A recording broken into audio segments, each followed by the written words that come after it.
Alright, what's up, VC? Today it's Sunday Soundtracks. Gonna talk about a soundtrack or two. One soundtrack, but a few albums. And went to the store today, played a gig last night, so I had a little leftover money. So I just got, I have a few on the way, trying to budgetize. So I just picked up one. I had a stack. I was like listening to them on my cell phone. They had to use a version of John Coltrane's Coltrane, the Impulse one, which I was almost going to get, but they had a couple of their, they had this Donald Byrd with the band Voices. I like it, but there's a few other things I wanted to get more than that. But I like that it has Kenny Burrell, huge lineup, Herbie Hancock, Kenny Burrell. I didn't know that Kenny Burrell was on that album, so it was my main reason for checking that out. Actually, I grabbed it, looked on the back to see, and I was like, oh, it's Kenny Burrell, so then I put it in my little stack. But ended up only getting one record and then putting one off to the side. Let's just show you what I picked up. Yusuf Lateef, Eastern Sounds. And this is the Craft. This isn't the one step, obviously, but it says Craft on the back. Our Vinyl Me Please exclusive pressing, 734 out of 750. I don't know why, but it says Craft Recordings down here. Okay, Craft Recordings. But either way, I seen that Craft, the one step, somebody showed theirs and they were super stoked about it, and I don't even have this album, so. But if you got that one step, right on, congratulations. Man, it seems some people, those albums are selling out super quick, and I have no idea what Craft, the one step their idea is, but if they're selling that quick, they're probably going to do quite a bunch of albums and maybe just re-release the ones they already did, like the Lush Life. Alright, so super stoked, gonna listen to this in a little while. Alright, and what I'm playing right now, I've showed this album before, but I've been listening to it again. The Ginger Baker, Stradivarius. I got this for $4. You can usually find this over in your jazz section. You've probably seen it, you're like, Ginger Baker solo. Like, I don't know why, but I love Cream. I'm a guitar player, so I was like, oh, Clapton. Sometimes when I was younger, I would have thought, like, there's no way his solo albums are going to be as good as Eric Clapton's. Yes, they are. They're just as good, if not better, in a different way, depending on what you like. But this totally vibes off. You can hear like the Fender Rhodes. You can hear these cool harmonies they're doing where it seems like it's a bunch of people doing the harmonies. And then the way he crushed them down, and then they just pop out every now and then. Oh, crazy harmony. And for some reason it reminds me of when what's it called? Close Encounters of the Third Kind, when the people were chanting back to the UFOs. But super badass. Be on the lookout. And then the next side, there's only 2 songs on the first side. And then 2 songs on the next side. So, totally worth getting. Alright. So, what's up? The Social Network soundtrack. I really didn't even know. I haven't even watched this movie yet. But on a while back on another channel, I think it was the In Groove, he was showing how he got some of these in his store for sale, and that it was a really good soundtrack. And then he had mentioned that Nine Inch Nails, Trent Reznor was involved, and I was like, oh shit. So then I went and listened to it on my phone, and I was like, wow, it is super badass. And it has someone else, Something Ross.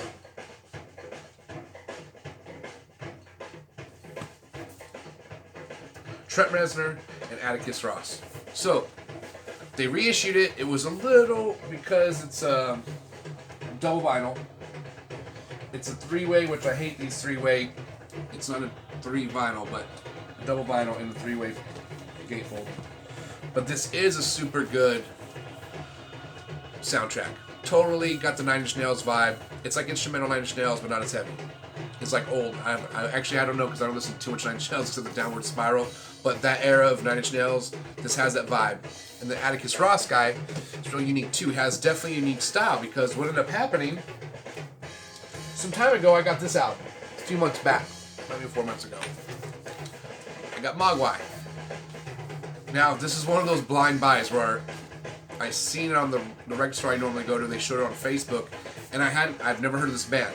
So if it's a band I haven't heard of, not all the time, but I like to. I mean, if the cover, a band I haven't heard of, it looks interesting, I'm gonna check it out. Super badass. It was like grunge meets Nine Inch Nails, right? Kind of has that vibe. Hold on here. Anyways, I had a bottle of water. But, so I got this, and as I'm listening to it, I'm like, wow, that really sounds similar to the Social Network soundtrack. And I was like, maybe, just coincidence, maybe. Then finally I grabbed the album, like, let's go, let's fucking, who's playing on here? And then, all tracks written and performed by Mogwai. And then boom. So on the song Midnight Flight, strings and additions by Atticus Ross. And Kurt Haley on French horn, and Kurt Haley and French horn by John Friedman. But anyways, the fact that Atticus Ross's name was on here, I could hear it without, and I thought it was just a coincidence because I've been listening to the Social Network soundtrack before I got this. But so anyways, definitely, if you're in, just go stream this. If you like it, buy it. I really enjoy soundtracks if I like the music to them.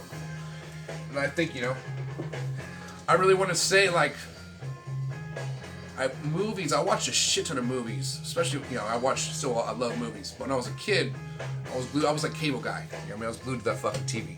So, I loved it, like USA, Saturday Nightmare, they would do horror movies, so the music had a strong influence. I remember the music is what made the movie just as important as the story itself. So, really big into that. I think soundtracks influenced me more from an early age before I started getting more music on my own. Because, that's what I was just hearing the most of. So, but anyways, check out this Mogwai. This one's on a gatefold, this is double. They have a box set that's on red vinyl, which I'm not that hardcore into Mogwai, but this one came on.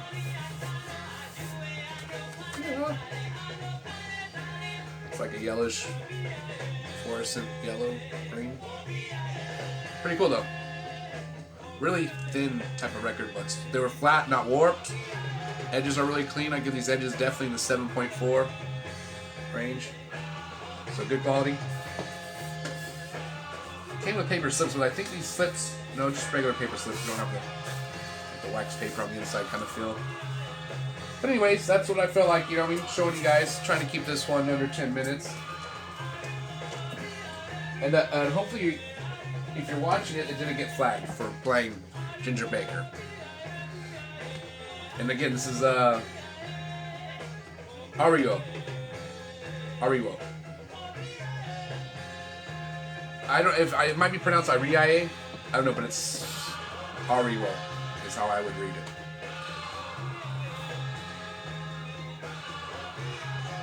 Just a cool album.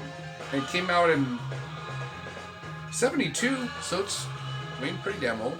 I wasn't born yet. But we got a couple minutes left.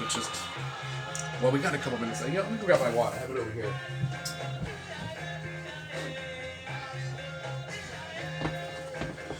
What's up? I drink a gallon of water a day. Okay, I'm kidding. But it's just convenient to leave the gallon jug. See my plant back here? You guys notice? It's got a flower. I didn't notice. I just got a house plant, and I'm watching this flower bloom. So I'm like, what's the movie where there's a couple movies where the old people, they have a flower show, and like the old neighbors come over to watch the flower bloom, and then something happens and the flower totally. Is the Elvira movie where the neighbors are the flowers and the flower doesn't bloom because something happens? Anyways, you guys might remember that movie. Alright, let's pop this open.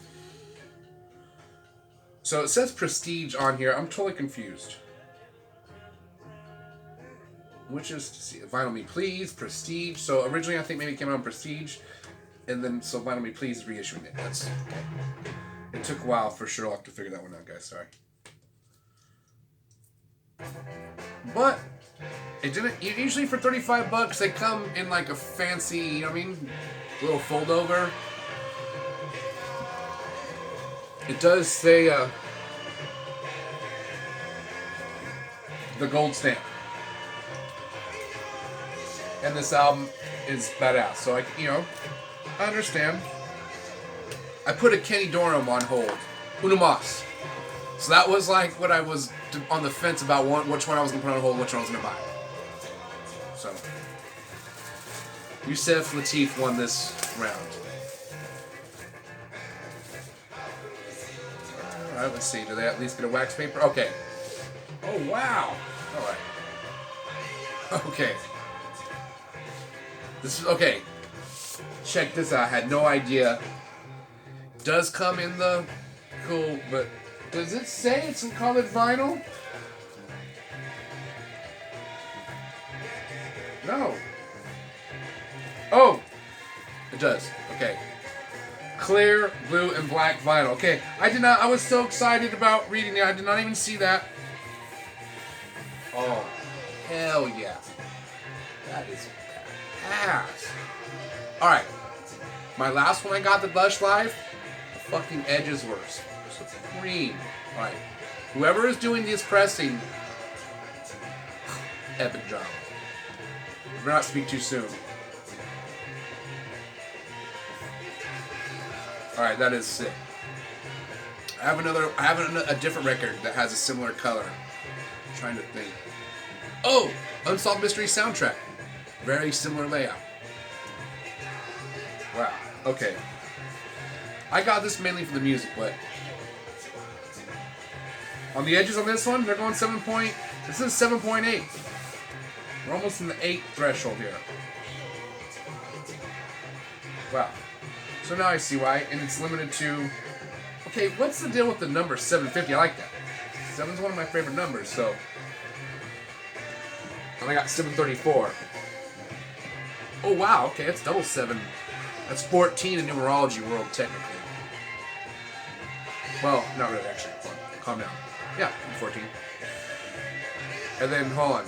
You gotta go, and then 4 plus 1 would be 5. I don't know. My dad was in numerology. I'm not really that well knowledge in it, but anyways, super stoked. What's up? You got the Yusef Lateef Eastern Sounds? Throw a comment. And then on my Impulse compilation, he's on there, and I can't say I for sure like I probably heard his name before, but the song Sister Mammy is a beast. So I want to get this live album with that. I want to get that out that has that song on it, because I bet you the whole album's killer. So that being said, alright, now again, this is like one of those songs on the album I don't dislike. It's like one of my least favorite songs on part of the album, but just because it's my least favorite doesn't mean that I don't enjoy it and I like it. And sometimes, like I said, sometimes at first we don't like a song, don't just skip it all the time. Just let it play. You know what I mean? I remember when I was a little kid, I got Black Flag and what's it called? Damaged. I had ordered it through this music store. I had seen a picture of it on MTV News. And anyways, I ended up getting. I'll have to do a video just on the damn Black Flag. But anyways, I ended up loving the whole album. But at first, there was a few songs that were just like, "Whoa, this shit's way too crazy!" Like, holy shit. But that's the reason I got it. I love the way the album cover punching glass. I was like, this dude looks pissed off. And what's funny, Henry Rollins is like one of the nicest people in the world. That's usually how it goes. So, get that shit out at an early age. All right, guys, we're gonna end on that note. Like and subscribe. I think I'm at a solid 109 right now. I told you guys you shouldn't worry about your number, but it just, I'm keeping track, following that shit. So, But go check out all the other channels. There's tons of other great channels that are fucking way more entertaining than mine, in my opinion. And great collections. And you'll just find out about tons of other music. So go check them out. Stay positive. Play lots of vinyl. And, you know what I mean? It can't rain every day. It can't rain every day. Thanks, guys. Bye.